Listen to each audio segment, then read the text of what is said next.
यशोमती मैया के नंद लाला।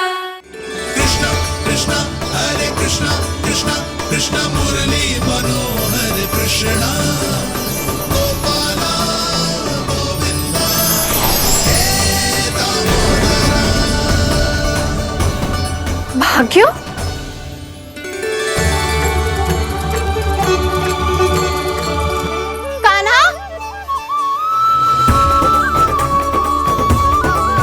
एक तो चोरी की और ऊपर से मूर्ख बना के भाग को।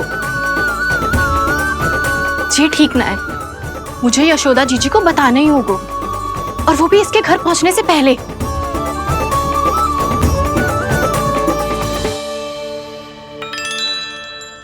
अरे पल्लू मत खींच, तनिक रुक जा, दे रही हूं, पूजा तो करने दे।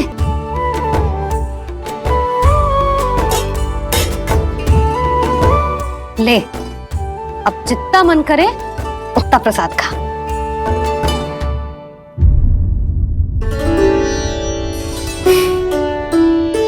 या तो मैं सच्ची बावली हो गई हूँ कि मुझे हर समय कान्हा दिखता रहता है, या फिर मेरा लल्ला कुछ अधिक ही विशेष है कि मेरे साथ ना होके भी सदैव अपनी मैया के साथ ही रहता है।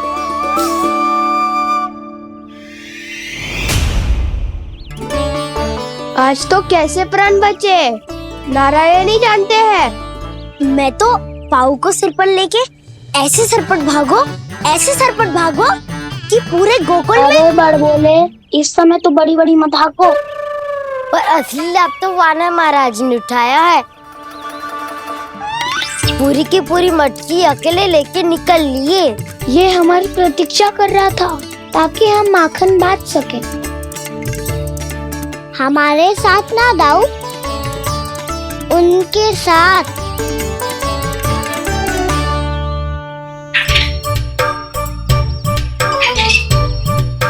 मैं समझ गो कान्हा, एक ना सभी जानवरों की भूख मिट जाए, इसलिए गया था तू सावित्री मौसी के यहाँ माखन चुराने। इससे पहले कि वो हमारे यहाँ पहुँच जाए, हमें घर पहुँचना होगा दाऊ, चाहे कछु हो जाए, पर देरी ना होनी चाहिए। इससे पहले के बहुत समय बीत जाए, हमें ये समझना होगा कि लोभ आदमी की बुद्धि को भ्रष्ट कर देता है, हमारे सोचने समझने की क्षमता को नष्ट कर देता है। बहुत समय पहले की बात, एक साधु था, वो सुनसान घने जंगल में रहकर साधना करता था। ब्रह्म ज्ञान को प्राप्त करने ही वाला था कि अचानक से एक दिन उसे एक सुनहरी बिल्ली दिखाई थी। उसने उसे देखो तो सोचो कि ये तो बहुत सुंदर है, इसे तो मेरे पास रहना चाहिए, और उसने उस बिल्ली को अपने पास रख लिया। फिर उसने सोचो कि इसे तो दूध की आवश्यकता होगी और उसके लिए गाय की, तो उसने एक गाय भी रख ली। अब गाय को चारे की आवश्यकता होगी और चारे के लिए भूमि की। नारायण की कृपा से भूमि का प्रबंध भी हो गया। अब भूमि को जोतना है, चारा उगानो है, चारा काटनो है, और उसे गाय को खिलानो है। गाय को खिला के उसे दूध निकालनो है, और दूध निकाल के बिल्ली को पिलानो है। कार्य बढ़ गो। अब उसे लगो कि सहायता के लिए 2 जोड़ी हाथ और होने चाहिए, तो उसने विवाह भी कर लियो। कुछ समय बीतो और संतान हो गई, और उसे एक बड़े घर की आवश्यकता अनुभव हुई।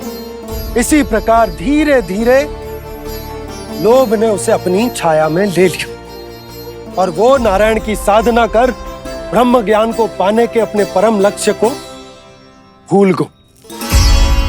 फिर अनेक वर्ष बीतने के पश्चात उसकी अपने गुरु से भेंट हुई। पहले तो उन्होंने उसे पहचाना नहीं, और पहचानो तो उनने कही कि एक बार, बस एक बार अपने कर्तव्य से भटका था तू, और देख कैसे देखते ही देखते लोभ के जंजाल में गहरे ही गहरे धंसता चला गया। सोचो, कहीं उस व्यापारी को धन के लोभ में अपना वचन देकर आप सब भी जे ही भूल तो ना करने जा रहे। परिवार, घर द्वार, भोजन, सुख शांति, जीने के लिए आवश्यक जिस सब कुछ तो है आपके पास।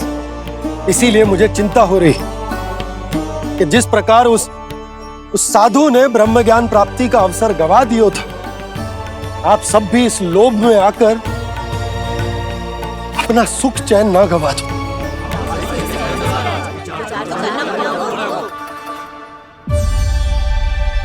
लग तो है बात सबको समझ आ रही है।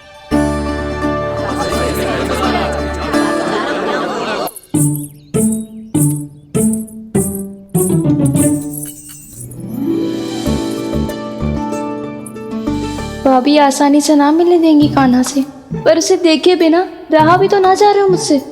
कहाँ है वो? मुझ पे बहुत क्रोध है उन्हें। इतनी शीघ्र शांत ना होगा, उन्हें मनाना तो पड़ेगा ताकि मैं नंद भवन में फिर से बिना किसी रोक टोक के आ जा सकूं। पर क्या बोलूं, कैसे मनाऊं उन्हें?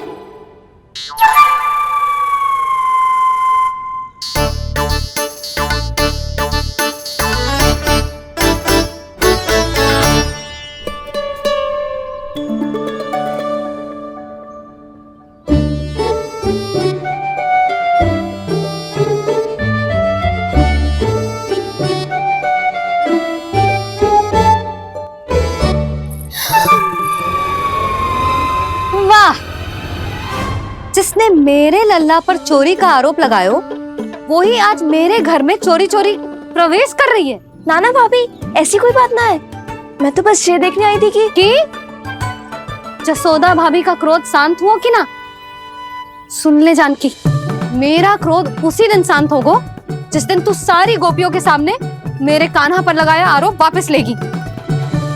चोरी करेगा तो आरोप ही लगेगा ना जीजी। फिर से आरोप? सावित्री, तू भी? कल तक मुझे ये थोड़ी पता था जीजी कि आपका कान्हा सच्ची में माखन चोरी में पारंगत है। आशा करता हूँ कि आप सभी को नंदराज का विचार और संदेश सही से समझ आ गो होगो।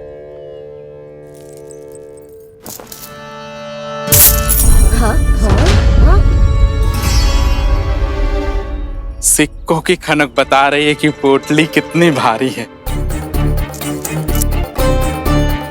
एक ही दिन में कितनों धन पा गई जे।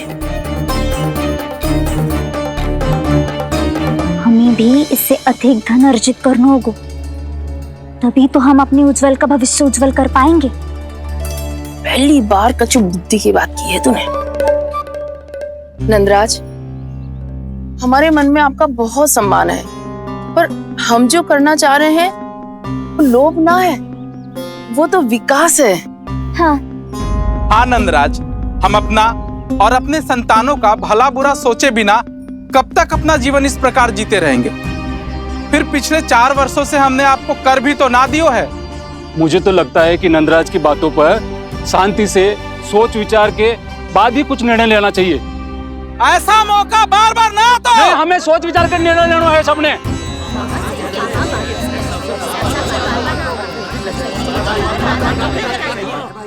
चोरी में पारंगत? हाँ जीजी, उसने टोली बनाई है और उसका नाम भी रखा है चौर्य विद्या प्रसारण टोली, और आपका कान्हा उसका अध्यक्ष है। अच्छा, तो कान्हा पूरी टोली लेकर आया था चोरी करने तेरे घर? और नहीं तो क्या। पर एक बात बताऊं जीजी, मेरे बलदर को देखकर किसी का साहस ना हुआ भीतर जाने का, पर आपका कान्हा इतना साहसी है कि बिना भयभीत हुए इतने भयंकर बैल के निकट चले गए। सच्ची? और तेरे रक्षक बैल ने कुछ ना किया उसे? है ना अचरज की बात। क्रोध के स्थान पर वो तो उसके सामने ऐसे झुको जैसे कि प्रणाम कर रहा है। और जीजी, आपका कान्हा साहसी ही ना, बहुत चतुर भी है। मैंने मटकियां बहुत ऊपर लटकाई थी, पर बताओ कि बिना चौकी के मटकी को नीचे उतारने का उपाय किसने ढूंढा? किसने? आपके चतुर कान्हा ने। उसने अपने सखाओं को पर्वत बनायो और एक पक्के सेनापति की तरह बिना भयभीत हुए उनके ऊपर चढ़ गयो और मटकियां उतारने लगो, और एक ही ना, तीनों की तीनों मटकियां उतार ली। तीनों? हाँ जीजी, और वो इतना दयालु है कि पहले एक मटकी का माखन सब में बांट दियो और फिर बची हुई 2 मटकियों में से एक मटकी अपने सखाओं को दे दी और फिर दूसरी मटकी एक भूखे वानर को दे दी। और फिर जब मैं उसके सामने जाके प्रश्न करने लगी तो उसने मुझे अपने तर्कों के जाल में उलझाया और बड़ी आसानी से सिद्ध कर दिया कि वो तो परोपकार कर रहा था। मैं तो देखती ही रह गई और शब्द तो ऐसे झड़ते हैं मुंह से जैसे कि फूल। रुक जा सावित्री, पहले तू ये निर्णय ले ले कि तू मेरे लल्ला का गुणगान करने आई है कि उसकी निंदा करने। निंदा करने ही आई हूँ जीजी। जानकी सत्य कह रही थी, आपका कान्हा माखन चोर ही है और बलराम के साथ भागा था। बलराम क्यों?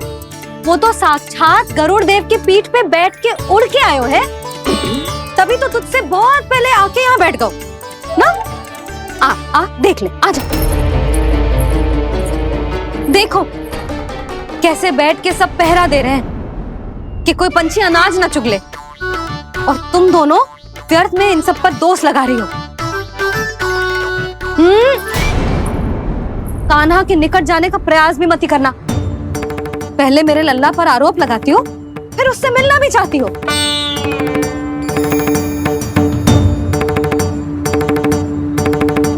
पर जीजी चोरी? अरे उसे तो चोरी का अर्थ भी ना पता होगा। तुम दोनों को नारायण का भय भी ना है क्या? हाँ, मेरे लल्ला पर आरोप लगाने से पहले तुम दोनों को लज्जा ना आई? हे नारायण, अब आप ही बताओ मैं क्या करूं। लग तो है किसी की घोर दृष्टि लगी है कि बार बार मेरे लल्ला पर आरोप लगते हैं। किसी की क्या, तुम दोनों की दृष्टि लगी है। या तो तुम दोनों मनगढ़ंत कथाओं को सत्य बताना छोड़ दो, या फिर कृपा करके मेरे घर आना बंद कर दो।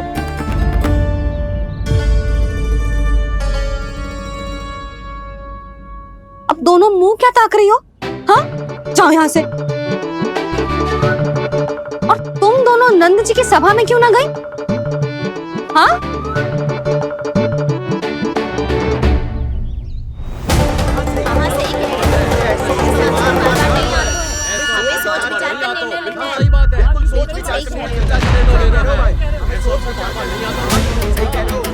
जी कौन? पहले तो कभी ना देखो इसे।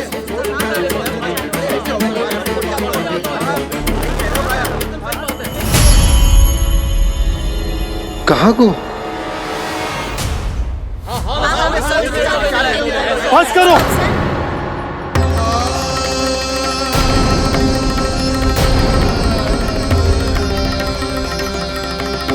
मेरी आंखों के सामने मैं गोकुल में इस तरह फूट पड़ते ना देख सकता।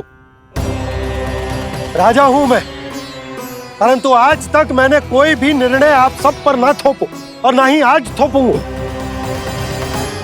मुझे पता है आप सबके पास कल सूर्यास्त तक को समय है, इसीलिए मेरी विनती है कि आप घर जाकर रात्रि को इस बात पर पुनः विचार अवश्य कीजिएगा। सोचिएगा कि कोई भी व्यापारी अविश्वसनीय रूप से सस्ता क्रय विक्रय क्यों करेगा जब तक कि उसका कोई छुपा हुआ लाभ ना हो। हमें सोचना होगा कि कहीं हम उसके बिछाए जाल में फंस तो ना रहे।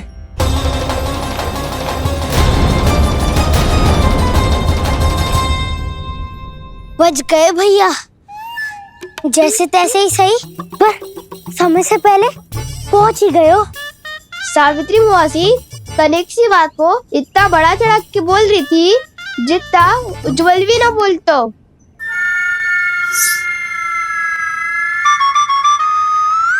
वैसे आनंद तो बहुत आयो, सच्ची।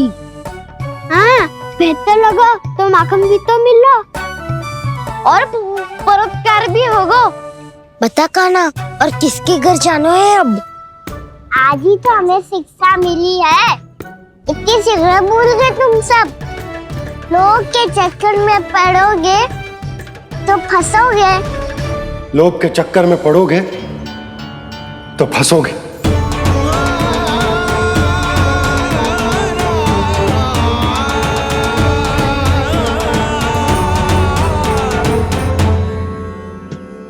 चोर, चोर कह रही है मेरे निर्दोष से बालक को। अब तो इन दोनों ने अति ही कर दी है।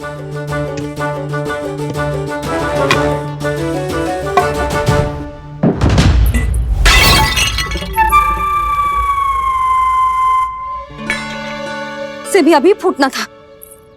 वैसे ही मैं इतनी चिंतित हूँ। कैसे समझाऊं इन गांव वालों को?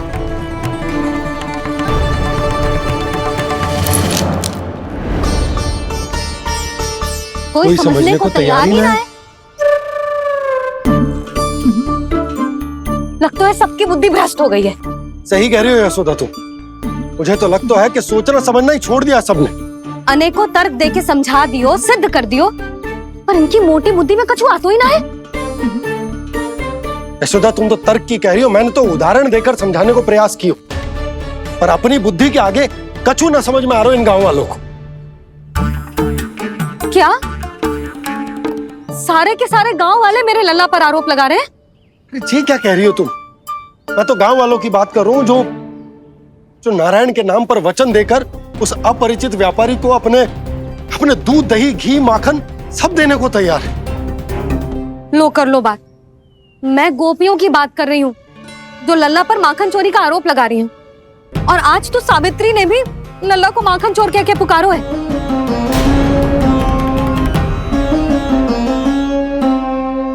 सावधान यशोदा, कहीं बड़ा होकर माखन चोर ना बन जाइए।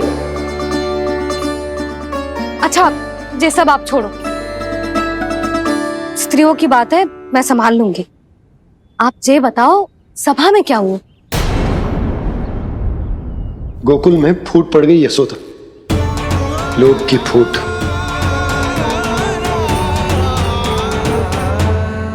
अरे रुको रुको रुको, व्यापारी जी रुकिए रुकिए। नंदराज ने प्रयास तो बहुत किया था व्यापारी जी, पर कुछ व्यक्तियों को छोड़ करके किसी के कान पे जूं तक नहीं रेंगी। इसका अर्थ फूट पड़ चुकी है लोभ की वजह से।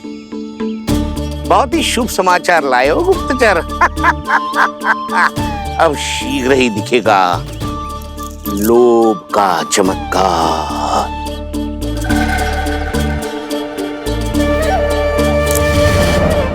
लोभ से बचने को जो पाठ हम कान्हा को पढ़ा रहे थे ना, आज वही पाठ मैं इन गांव वालों को समझाने में असमर्थ रहा। आप चिंता मत करो जी, धीरे धीरे सब ठीक हो जाएगा। तब तक बहुत देर हो जाएगी यशोदा। ये गोकुलवासी मेरे अपने, उन्हें अपनी आंखों के सामने मैं भूल करते ना देख सकता। वो सुलक्षणा, वो उस व्यापारी के प्रभाव में आ गए, और शंकरी मौसी और सुमति भी सुलक्षणा के मार्ग पर ही चल रही। कान खोल के सुन ले बहू, आज से घर में दूध पीनो बंद, दही खानो बंद, और माखन तो बिल्कुल न खानो। पर मैया, पर किंतु परंतु कुछ ना सुननो मुझे। सुलक्षणा की जैसे धनवान बननो है कि ना?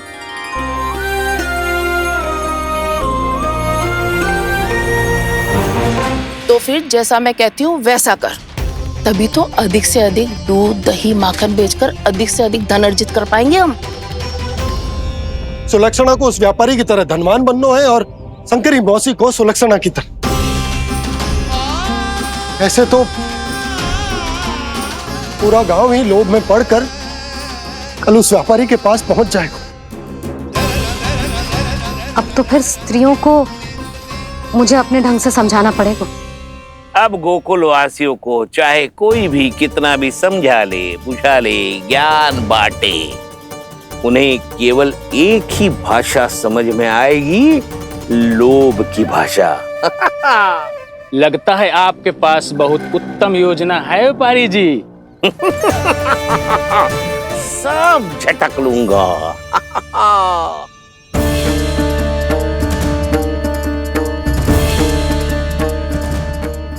आपको क्या लगता है प्रभु, मैया के समझाने से गोपियाँ समझेंगी?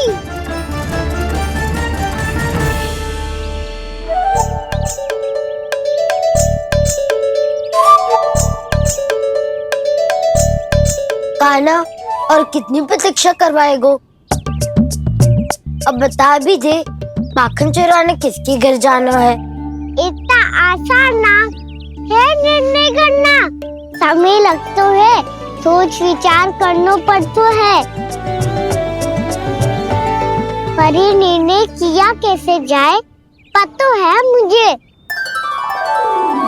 लगता है ये निर्णय करना पड़ेगा कि बचना कैसे है।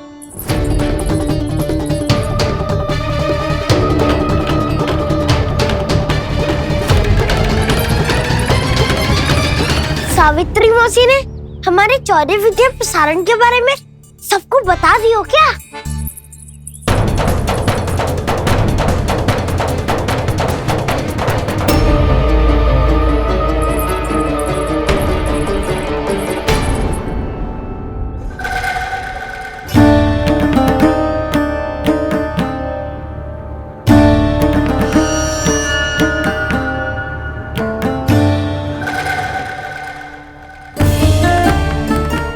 शीघ्र आओ, छोटी माँ बुला रही है।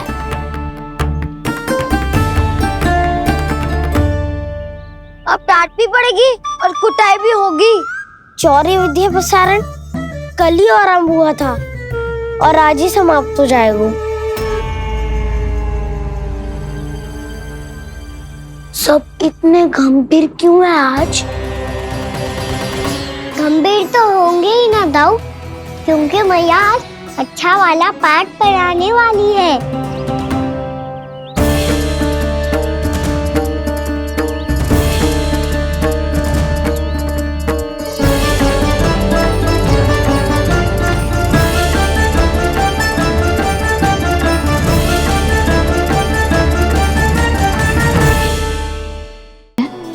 बस वे उसे स्मरण रखें और उसका पालन करें।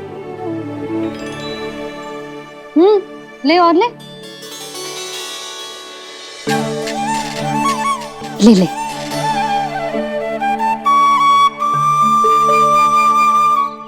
आज तो एक के बाद एक पेड़ मिल रहे हैं, वो भी बिना रोक टोक के।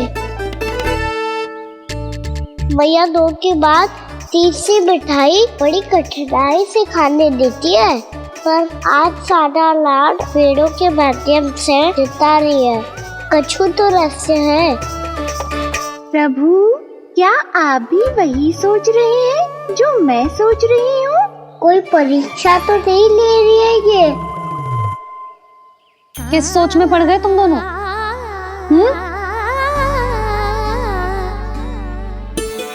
खाओ ना।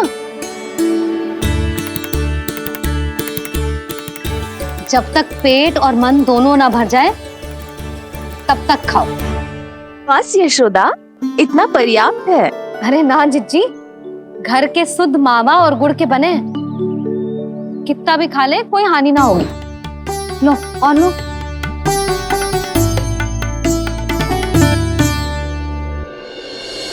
प्रभु, परीक्षा ही है ये तो खाए जा रहा है, कहीं मेरी दी हुई सीख भूल तो ना खाओ, सारा खेल बिगड़ जाएगा। सदैव स्मरण रखियो लल्ला, लोग बहुत भयानक होते हैं, बहुत भयंकर। जो एक बार हमारे मन में प्रवेश करके हमें भीतर से ही जकड़ लेते हैं, इसके कारण हम अधिक से अधिक और अधिक से अधिक पाने की इच्छा करने लगते हैं। क्या हुआ कान्हा, रुक क्यों गए?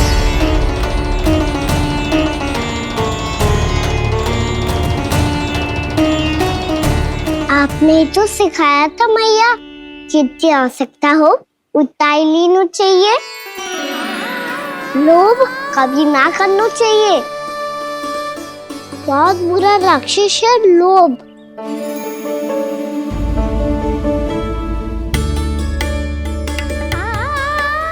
थोड़ा और खाने में कोई बुराई ना है कान्हा, ले ले। ना मैया, लो मैं अधिक खाऊंगा तो फिर पेट पकड़ के बैठना पड़ेगा।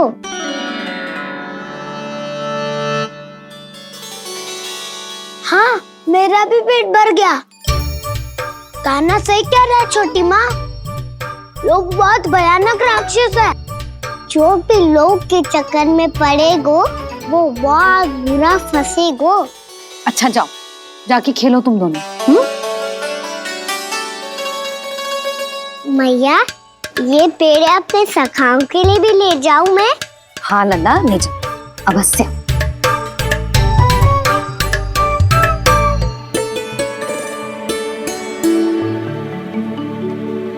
देखो, जो बात इन नन्हे से बालकों को भी समझ में आ रही है, वो तुम सबकी समझ क्यों ना आ रही?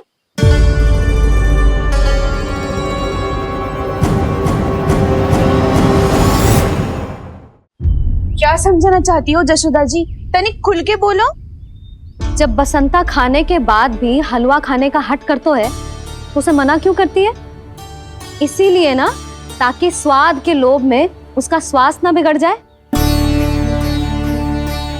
और उज्जवल, जब भरी दोपहरी में बाहर खेलने का हट करतो है, तो तू उसे मना क्यों करती है? इसीलिए ना, कि खेल के लोभ में उसे लू ना लग जाए।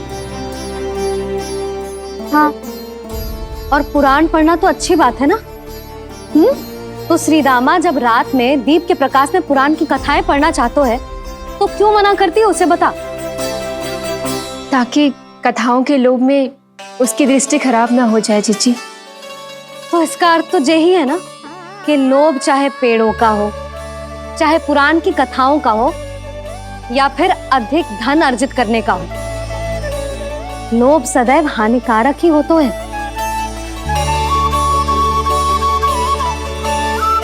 जे बात तुम ही सब ना समझोगी, तो अपने बालकों को कैसे समझाओगी? बोलो। हम सबकी मैया यहाँ क्यों आई है? डांट पड़ी क्या? चौरी विद्या प्रसारण टोली के बारे में सबको पता चल गो क्या? चिंता के चने चबाना छोड़ो और ये पेड़े खाओ। भीतर और भी गंभीर समस्या पे चर्चा चल रही है। कैसी समस्या? लोग की भयानक राक्षस की समस्या। व्यापारी जी, नंद जी ने कल सभा बुलाई थी और आज रानी यशोदा जी ने सारी स्त्रियों को अपने घर पे बुलाया है। तो आपको नहीं लगता कि हमें कुछ करना चाहिए? करना तो चाहिए गुप्तचर। सबसे पहले हमें हाट जाकर गोकुल वासियों की प्रतीक्षा करनी चाहिए। सूर्यास्त से पहले वो सारे मूर्ख वहां आने वाले हैं, मेरे सामने नारायण के नाम का प्रण लेने। उन्हें चाहे कोई भी कितना भी समझा ले बुझा ले, उससे कोई अंतर नहीं पड़ेगा गुप्तचर। हमारा वास्तविक धन क्या है? दूध, घी, दही, माखन, यही ना? हाँ, तो श्री नारायण की कृपा से तो हमारे पास इसकी कोई कमी ही ना है। तो हम सब तो पहले से ही धनवान हुए ना। तो फिर जे गोधन अपने परिवार और संतान में बांटने के बाद जो भी बचतो है, वो तो हाट पे बिखी जातो है ना। तो फिर मथुरा के किसी अपरिचित व्यापारी के साथ माथा फोड़ने की क्या आवश्यकता है? जशोदा जी, हम आपकी और नंदराज की चिंता समझते, पर इसकी कोई आवश्यकता ना है। कुछ उल्टा सीधा नहीं करेंगे हम। विश्वास रखो जशोदा, हम जो कुछ करेंगे समझदारी से करेंगे। लोभ में आके कोई निर्णय नहीं लेंगे हम लोग, है ना? हाँ। अच्छा, अब चलती हूँ। बुलावे की सूचना पाके सब कार्य ऐसे ही छोड़कर आ गई थी।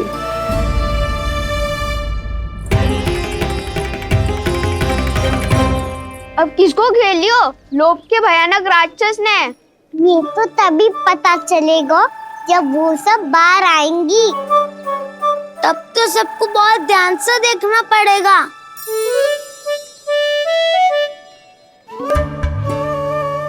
देखना तो पड़ेगा दाऊ, तभी तो पता चलेगा माखन चुराने किसके यहाँ जाना है।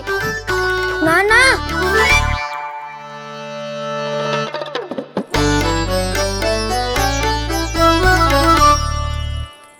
लोग का राक्षस तो उनके पास दिख ना रहे हुआ है।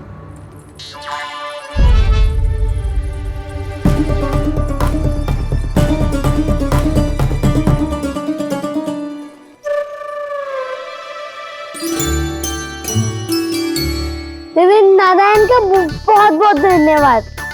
कान्हा मेरी मैया को घेर रहे है क्या उस राक्षस ने? यशोदा भाभी और नंद भैया कितने चिंतित थे ना।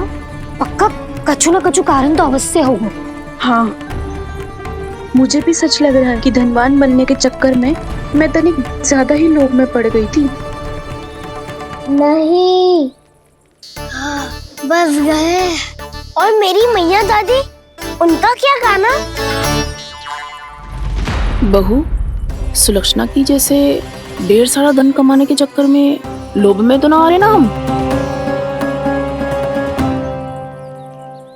हे नारायण, बहुत कृपा है आपकी। लगता है लोभ का राक्षस किसी को अपनी चपेट में नहीं ले पाया।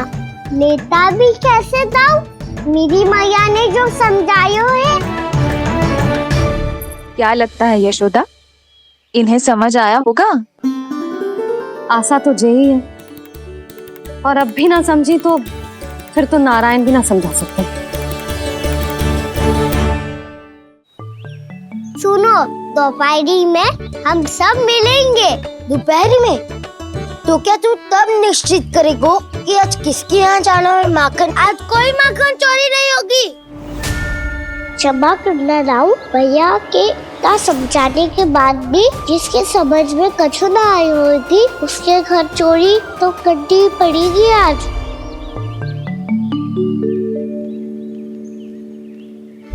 व्यापारी जी, सारी स्त्रियां एक साथ यहीं आ रही हैं। मेरे चक्रव्यूह में फंसने की इतनी शीघ्रता कि संध्या तक भी नहीं रुक पाई।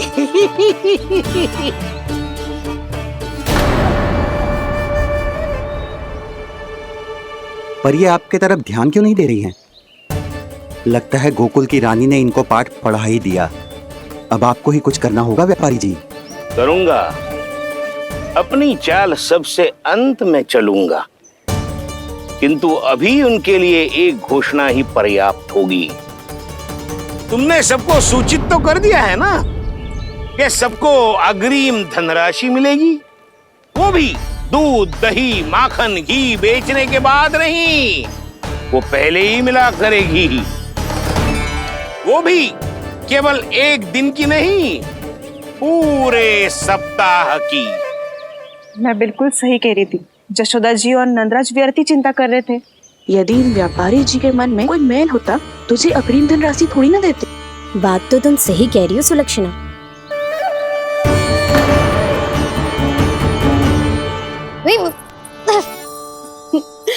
कितनी शरारत करते है तू? काजल लगाने दे मुझे। भैया, पहले मुकुट लगाओ ना।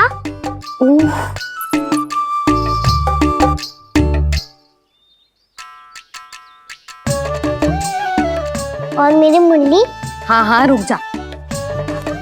ले, बस होगा प्रसन्न। भैया, मैं ना चाहता मैं ऐसे फिर से भूल जाऊं, नहीं तो कड़ी धूप में इसे लेने वापस लौटना पड़ता है। चल, अब बैठ जा। अब मुझे काजल लगाने दे लल्ला। भैया, इतना सारा काजल मत लगाओ, छोटा सा बालक लगता हूँ मैं। आहा, नखरे तो देखो। इतना सज धज के तो तेरे बाबा भी ना जाते बाहर, दृष्टि लग जाएगी लल्ला।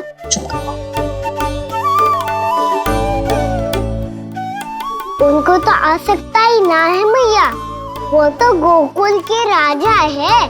वैसे भी मुझे भी कम मत समझो, मैं भी राजा हूँ अपनी टोली का। कौन सी टोली? अपनी। ये क्या कर रहे हैं प्रभु? बता, कौन सी टोली? बालकों की टोली मैया, मारी खीर वाली टोली का।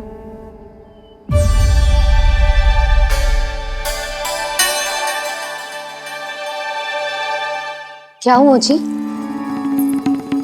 देखो जी, आप इतनी चिंता मत ही करो।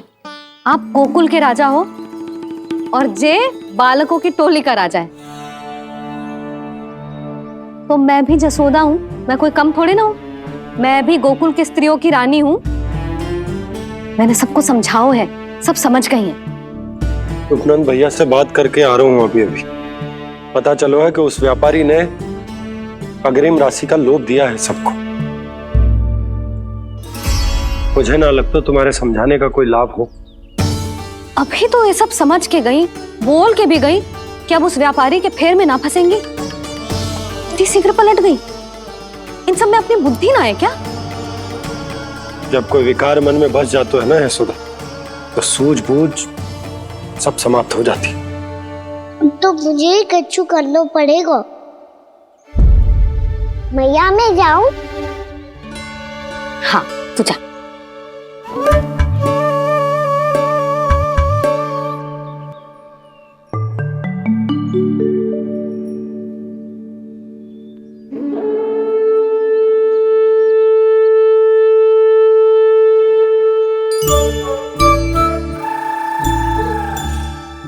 बहुत बड़ी समस्या हो गई है सखाओ।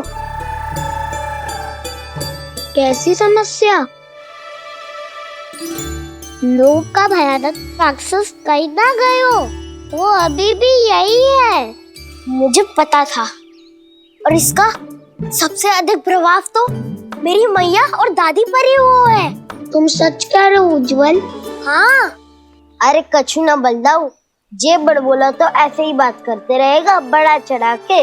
बड़ा चढ़ा के नहीं बोल रहा हूँ मैं। आज से घर पे दूध दही माखन घी सिर्फ एक बार ही मिलेगा। पर क्यों? ताकि अधिक से अधिक दूध दही माखन घी बचाकर उस व्यापारी को 2 गुना मूल्य पे बेचा जाए। इतने से तो काम ना चलेगा।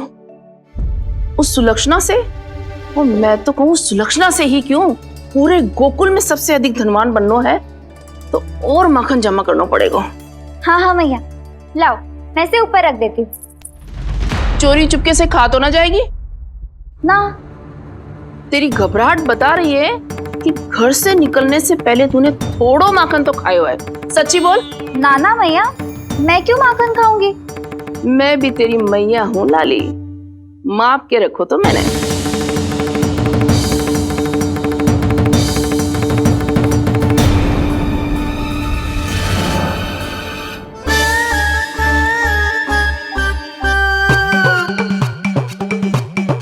हाय रे, तूने तो सच्ची में माखन खायो है। तनिक भी लज्जा ना आई तुझे? असत्य बोलने से पाप लगता है मैया। और जितनी बार आप माखन नाप रही है, उतनी बार डंडी पे लगा माखन आप स्वयं चाट रही है और दोष मुझ पे दे रही है। वो तो बस मैं इसलिए चाट रही थी कहीं व्यर्थ ना जाए। और तेरी जीभ है कि तीखी मिर्ची। एक तो मैया से बहस करती है और चोरी चुपके स्वयं खा के मैया पे दोष भी धरती है। हे नारायण, कैसी बहू दी है मुझे। जा दूर हो जा मेरे कक्ष से, और माखन के तो आसपास भी दिखने की आवश्यकता ना है। इस चटोरी को तो कोई भरोसा ना है। माखन को तो सुरक्षित स्थान पर रखना पड़ेगा।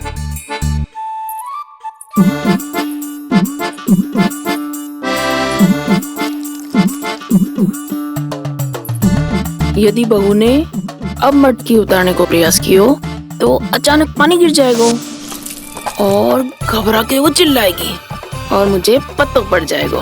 मैया,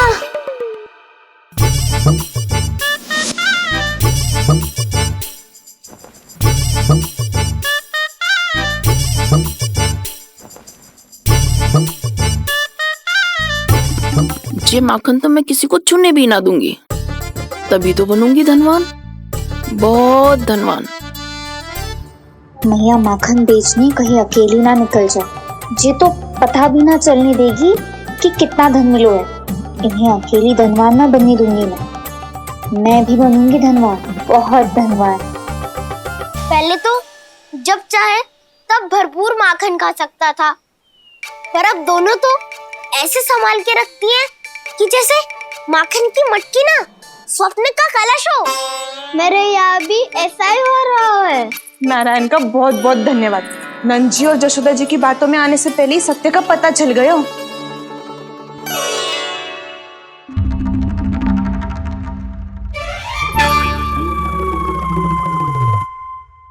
मुझे इतना सारा माखन।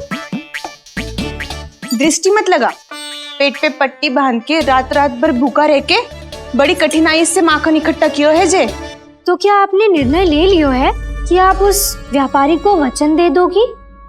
अरे जब द्वार पे साक्षात लक्ष्मी जी हो तो द्वार बंद ना करते बावली। तू अभी छोटी है, मैं तो कहती हूँ तू भी अपने भविष्य के बारे में अभी से सोचना आरंभ कर दे। कटौती तो मेरे घर पे भी आरंभ हो गई है काना। वो मैया ने कहा है ये दूध चाहिए या दही चाहिए या माखन चाहिए, जो भी चाहिए एक ही बार मिलेगा।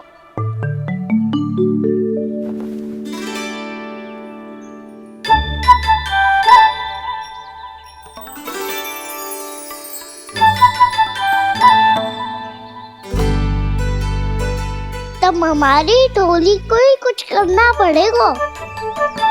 तुम सबको तुम्हारा अधिकार मिले, ये हमारा कर्तव्य है।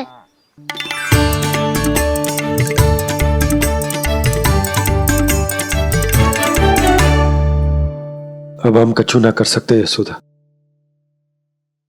यदि अब मैंने उन्हें रोको तो उन्हें लगेगा कि मैं उनसे उनकी उन्नति का अधिकार छीन लूं। दूध दही माखन पे सबसे पहला अधिकार बछड़ों का होता है, फिर घर के बालकों का, और ये अधिकार हमें दिलाना चाहिए, है ना दाऊ? मैं सब समझता हूँ कान्हा, तुम मुझसे इसलिए पूछ रहे हो ताकि तुम माखन चोरी की योजना बना सको, पर मैं तुम्हारा समर्थन नहीं करूँगा। पर दाऊ ना, पिछली बार तुमने ही कहा था ना कि हम ये चोरी केवल वानर महाराज की सहायता के लिए कर रहे हैं। लो, वानर महाराज भी आ गए हमारा साथ देने। आज कोई किसी का साथ नहीं देगा, आज कोई किसी का साथ नहीं देगा, आज कोई किसी का साथ।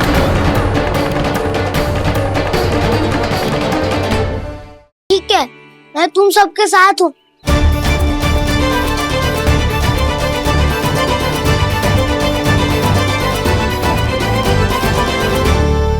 देखो जी, इन भोले भाले बालकों को ये भी ना पता कि इनके मैया बाबा कितनी बड़ी भूल करने वाले हैं। तो बताता ना, किसी घर से आरंभ करना चाहिए हमें। वसंता, ना मेरे घर से ना। उज्जवल, मेरे घर तो असंभव है काना। मेरी मैया और दादी किसी योद्धा से कम ना है। आग गड़ा के दिन रात सुरक्षा करती है मटकी की। लल्ला मुरली इधर ही छोड़ गए, मैं देख के आती हूँ जी। इतनी गंभीर चर्चा चल रही है और यशोदा को खाना की मुरली की पड़ी। पर किसी ना किसी के घर से तो आरंभ करना पड़ेगा। किसके घर और क्या आरंभ करना पड़ेगा?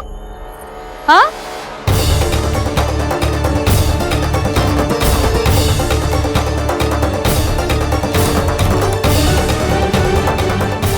बोल मधुमंगल। सत्यवादी से मत पूछो भैया, ये तो सारा रहस्य खोल के रख देगा।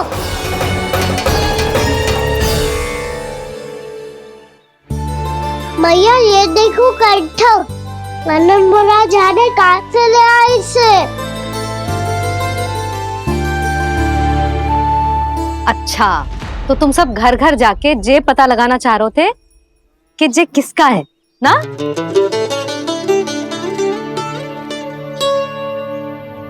स्वर्ण का तो ना लग रहा है, पर हाँ, किसी की वस्तु है तो उसे लौटाना तो पड़ेगा ही। मैं बताती हूँ तुम सबको किसके किसके घर जानो है। हाँ?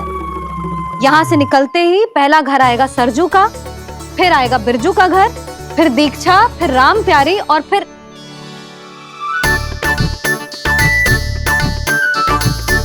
अब इतने सारे नाम तुम लोग कैसे स्मरण रखोगे? रुको, मैं सूची बना के देती हूँ। रुको। हाँ,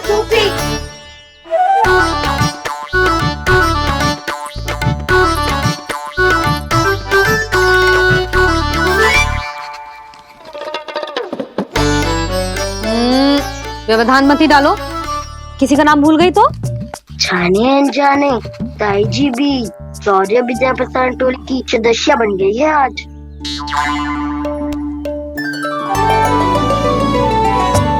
तुम सब मुस्कुरा क्यों रहे हो? क्या खिचड़ी पक रही है? लो, प्रभावती का तो नाम ही भूल गई, इसीलिए कह रही थी व्यवधान मत ही डालो। ले, अब तुम सब इसकी सहायता से एक एक करके सबके घर जा सकते हो।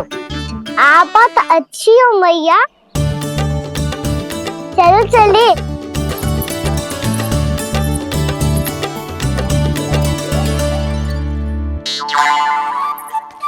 अरे अब आप कहाँ चलिए? ऐसे हाथ पर हाथ धरे ना बैठ सकते हो यशोदा। उपनंद भैया से चर्चा करने जा रहा हूं, हो सकता है कोई उपाय सूझ जाए।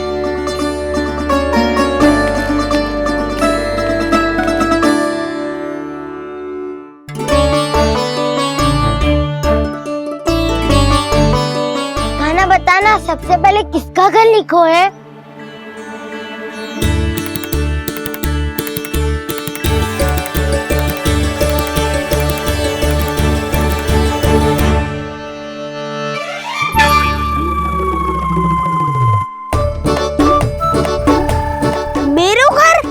मैया का आदेश से उज्जवल, सूची का पालन तो करना ही पड़ेगा।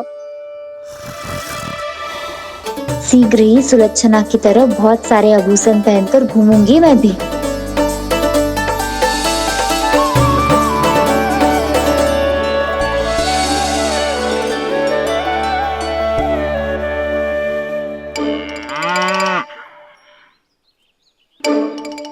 अब क्या हुआ कान्हा?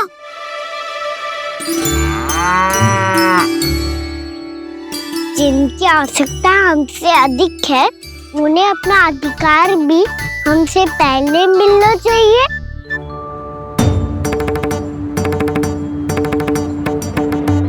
कृष्णा कृष्णा हरे कृष्णा कृष्णा कृष्णा मुरली मनोहर कृष्णा गोपाला गोविंदा हे दामोदरा। कृष्णा कृष्णा हरे कृष्णा कृष्णा कृष्णा मुरली मनोहर कृष्णा।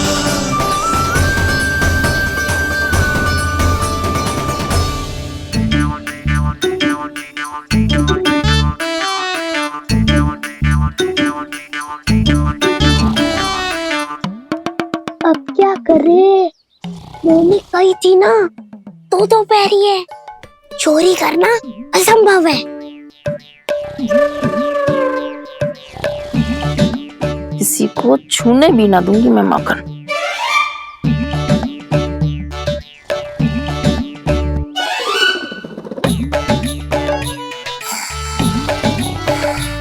अरे दादी नींद में बड़बड़ा रही हैं, पर समस्या ये है कि सारा का सारा दूध दही माखन उनके कक्ष में है।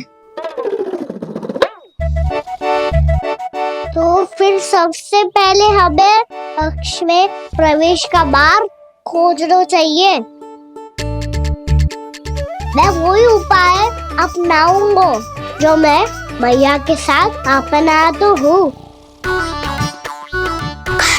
इससे पहले कि कोई पूछ जाए, जो भी तुम्हारा उपाय है वो करो।